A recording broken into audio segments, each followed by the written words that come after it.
upgraded video cameras for the House and appropriations.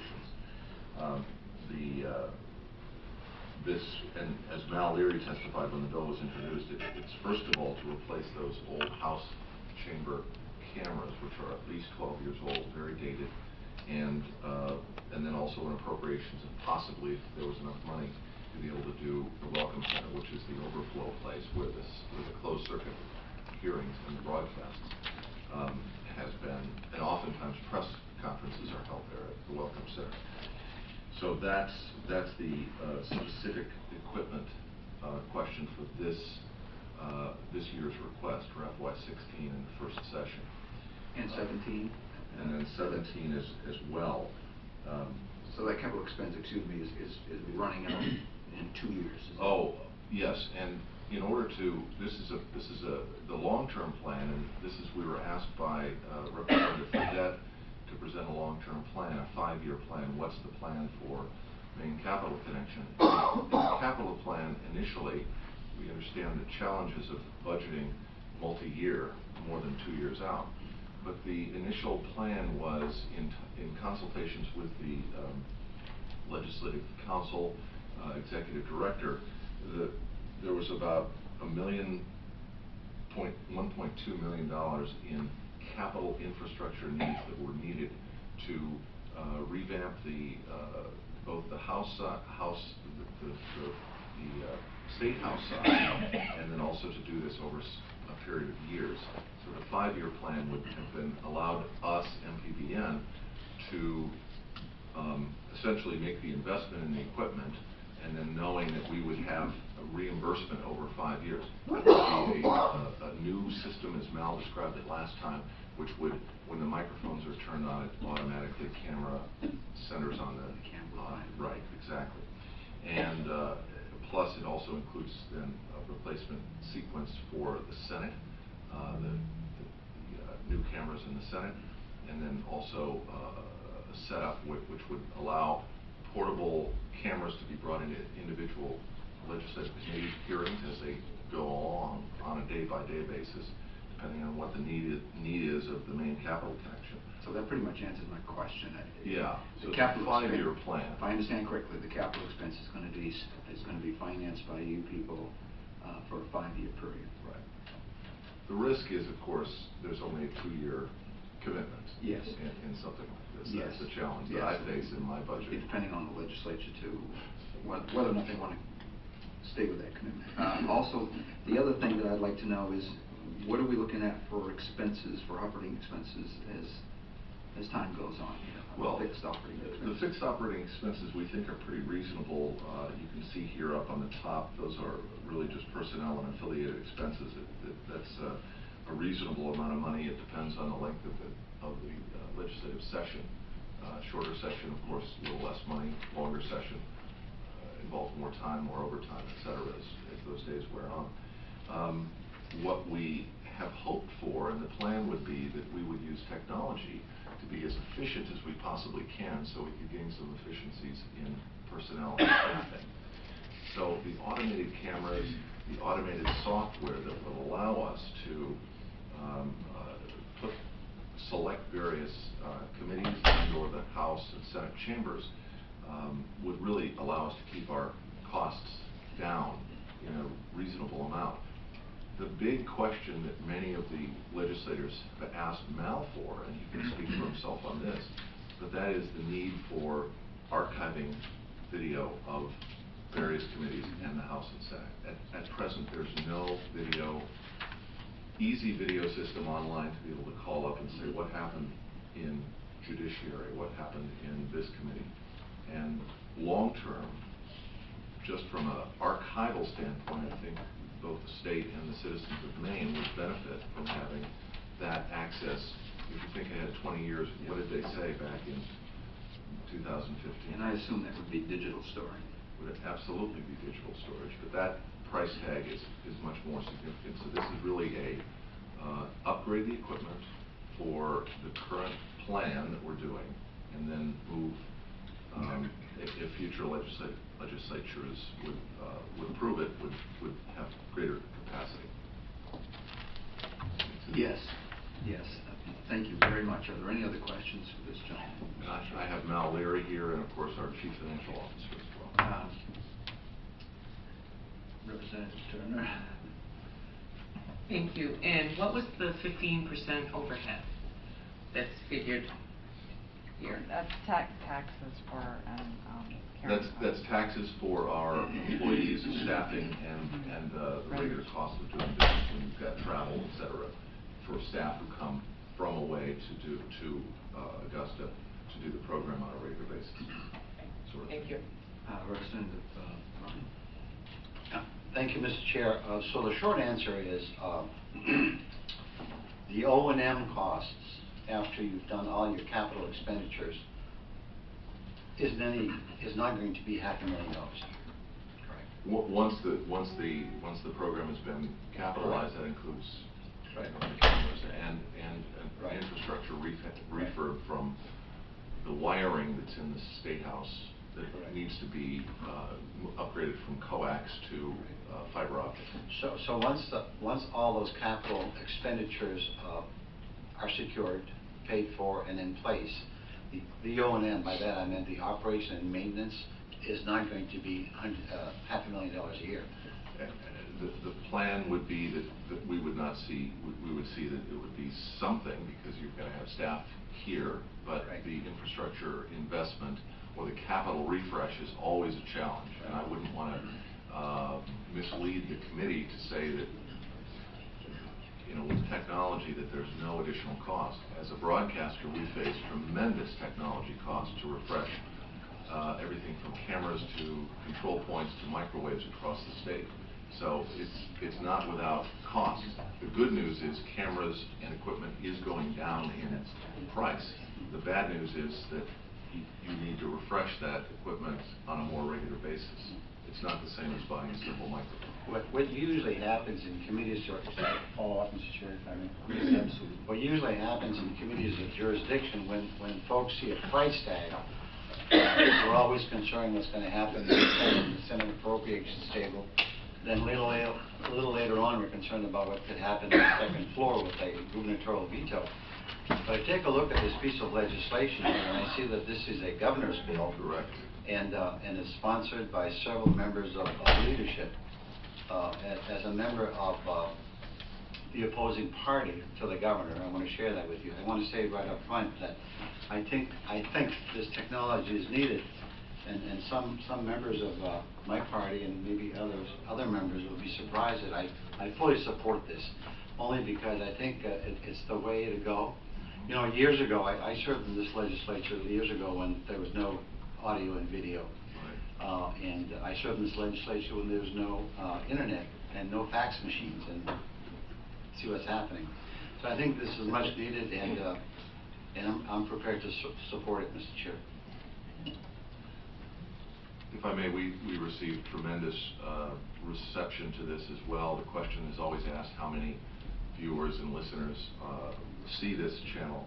But from my perspective, this is in fact about transparency, but it's also about funding Maine Capital Connection TV channel is providing the public more access to the workings of the legislature. And for those who can't travel here, there's students, middle-aged kids middle school kids who are learning about civics. They can actually tune on their television and watch the legislature in hearings, and elderly and shut in, and plus our big megaphone that allows, in partnership with the state, to really get its signal out for almost very little cost. The transmission costs are not in here at all, because it's carried over the air free on the existing network that the state has invested in over the years. So that, I think it's a benefit that way, and pardon the hard sell, if you will. Representative Vangelos. Thank you, Mr. Chair. Just one quick question, and I'd like to make a motion. But are the broadcasts archived? They are not. And do you have a cost on what it would? I would like to be able to. I'd be happy to try to get a sense of what that costs, but it's a pretty extensive series of both servers and then being able to replay those on an on-demand basis. The broadcast day which is from 10 a.m. to generally 11 a.m. to 5 p.m. I think that's right now. How many? Is that Depends right? on the day. Yeah, depends on the day. Generally, we repeat that in the evening, and that serves as sort of an ongoing archive for people who'd like to watch it, record it, TiVo it, whatever it is. So that does serve as sort of a quasi-archive right now, and I'm sure the parties, and I certainly know the lobbyists and the law firms archive our broadcasts of Maine Capital Connection. Thank you for that answer, and I do value the work you do, and I appreciate Mr. Leary's work, and the bill. We'll tell them that. And the bill has good bipartisan support. I agree with Representative Martin. I'd like to make a motion on to pass. We have a motion made, not to pass, ought to pass, I'm sorry. And do we have a second? And we have a second from Mr. Babbage. Representative Babbage, I'm sorry. And is there any more discussion? Before we go further, I just want to just quickly review the dollars and cents. Yes. My figuring is correct here, and these are round numbers.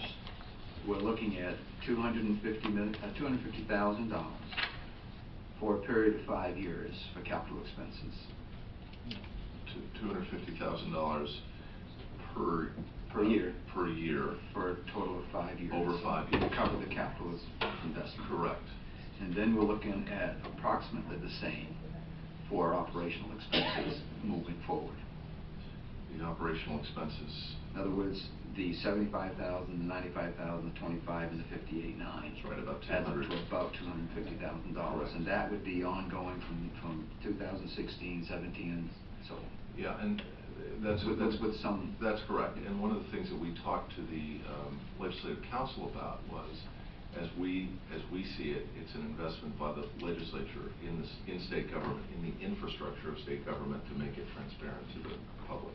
And I think we want to partner with the legislature, and I also think this is a fine demonstration project of a fee-for-service where the legislature works with an independent nonprofit, the state public broadcaster, to do something that's unique, and I think it's a good partnership. Thank you. Any other discussion? Yes, Representative Martin. Thank you, Mr. Chair. One thing that I have on my note here, and I'm not sure why, and I've got two things. I've got emergency preamble and I've got elderly. And I guess I'm going to ask you, sir, the question. What age group would you suggest views your audience? Everyone who cares about the workings of the legislature. It's really remarkable as we talk to people. And interestingly, on the rebroadcast in the evening, we find that legislators themselves like to see what other committees are doing. They like to see what's happening in appropriations if they're not on that committee. They like to see if there's a special hearing, to be able to go back in the evening and tune in and watch what happens in that hearing. And then, of course, you have lots of people. It would be the same as saying, who is the average patron of a public library? Mm-hmm. Very hard to see. This is open government, I think, 101. Mm-hmm.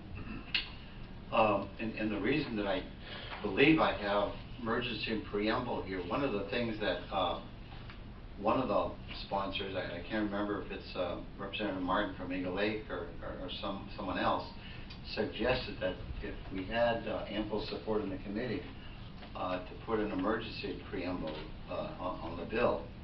And I'm not sure I'm prepared to make that suggestion right now, but would that help or hurt your cause, assuming that there's support in the committee to move this forward? I really couldn't speak to it. Yeah. I think there was some expectation, Mal, that this might move it forward so it could start this session. But the challenge of starting it from scratch here at this date, which is May, is somewhat challenging. Yes, Representative Turner. Thank you, Mr. Chairman. I'm not opposed to transparency at all. However, this is money, and every time we have a good reason to spend money, we say, well, there's good reasons, so I'm going to spend the money. Well, at some point in time, we have to look at what we're doing. And part of the reason our roads are falling apart, part of the reason our education is not being funded at the 55% that it is because there's only so many tax dollars. And just like at home, when I have to make hard choices on what I'm going to buy when I buy a new vehicle, how long it's going to be before I buy a new vehicle, or what we're going to have for supper tonight, it's the same way sitting here. And if I keep saying everything is good and racking up these $200,000, one on top of the other, pretty soon we're going to be in real trouble. And like I said, you know, I used to go, you probably think I'm a legislative junkie, but I used to go back to my room because I wasn't able to go home each night, and I would catch up on what the Senate was doing. Usually that's about when I'd start tuning in. So I'd watch the reruns of the Senate, and I get to watch some of the other committees, and yes, that was nice, and it is a great service. Don't get me wrong. I think it's wonderful, but it comes down to how many, you know, programs we can afford, and, you know, this is $500,000 this year, it's $500,000 next year, and then it's going to be ongoing for 5 years, and then after that, the $200,000 for the fixed costs. By then, raises and other fees are going to go up, so the $200,000 is probably going to turn into a short $250,000. But like I said, I want to make it clear to this committee and to your TV station, I'm not opposed to transparency. I welcome transparency, but I just don't see how we can find this money. Thank you. Yes, Representative Pickett. Thank you, Mr. Chair. Thank you, sir.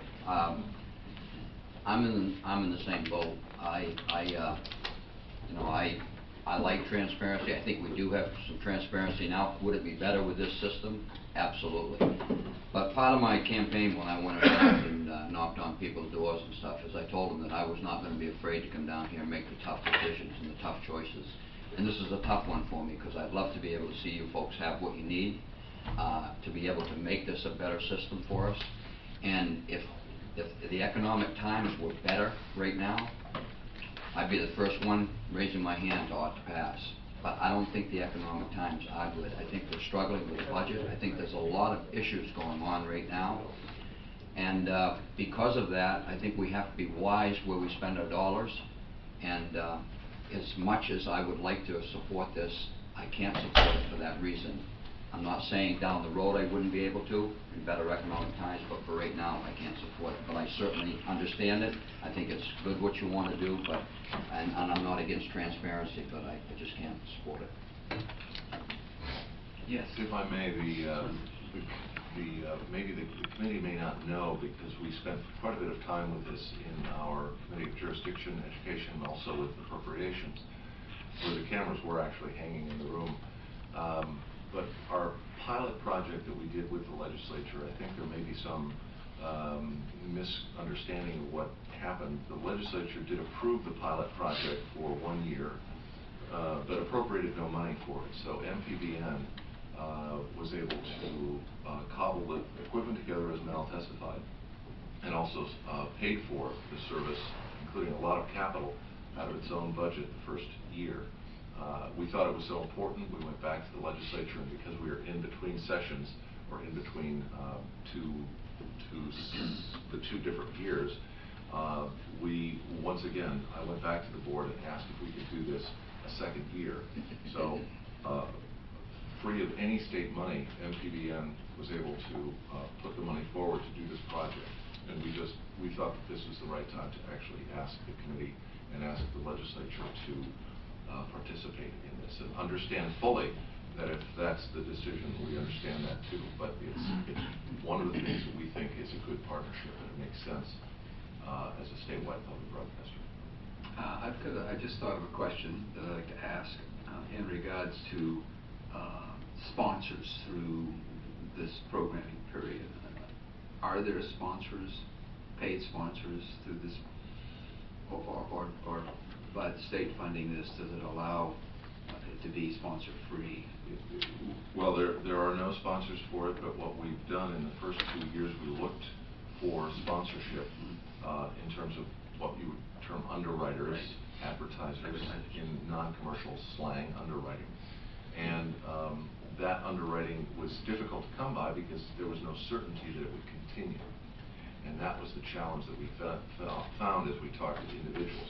We did receive individual donations from some small foundations that helped us with some of the capital costs. The McAvoy Foundation, for example, was one of them that provided equipment that we weren't able to do. So that equipment still is at work and still in place. The exact answer is, would it be without sponsorship? At this point, we don't have any plans for sponsorship. It's one of 4 TV channels that we do have that we offer programming on. That's sponsorless? Well, no, certainly not. If you watch Masterpiece and Downton Abbey, you'll see underwriting and sponsors. But we have just started offering underwriting for businesses and nonprofits around our channel called Create. And that's a new service that we're doing, and that's, again, sort of an earned income plan for a public broadcaster like ours. Thank you. Sure. Any other questions? Yes, Representative Babbage. I'm sorry. That's all right. Thank you, Mr. Chairman. That's my fault. Representative Bryant will be after you. By the way, I came late. I'm Chris Babbage from District 8, which is most of the Kenny Fund. And I appreciate what all of you do, and I just want to share something. 10 years ago, when we considered all this, I had a big concern, but obviously there's a money question, but I think this is such an important pursuit that wasn't preeminent. What concerned me was the 5 or 10 legislators who I worried would feel compelled to speak more often because the cameras were rolling. And as all of us are about to experience in these next 2 months, sessions are going to go on and on and on. And I wondered if that was good government. I'm a high school history teacher, Right. and so I studied government, and I wondered if that would really be a positive thing. I think that, by the way, those folks that did speak a little more often than perhaps they needed to tended not to be the veterans who learned along the way that they might be losing more than they're gaining. But the fact of the matter is, I do think, I just want to say, because we moved the motion and so forth, that other than transparency, which is accountability to the legislature, I think the educational aspect of, I think what goes on here in Augusta is incredibly powerful in people's lives, and I don't think they know that. Right. And for them to be able to see it happen, and then realize that their opinion can count, and they can understand what goes on here, and they will have an opinion once they understand what goes on. But I think there are some wonderful people that serve on this committee and in the chamber who are less appreciated than they could be because people don't really know some of the contributions that happen up here. And so I think it's a wonderful educational service that's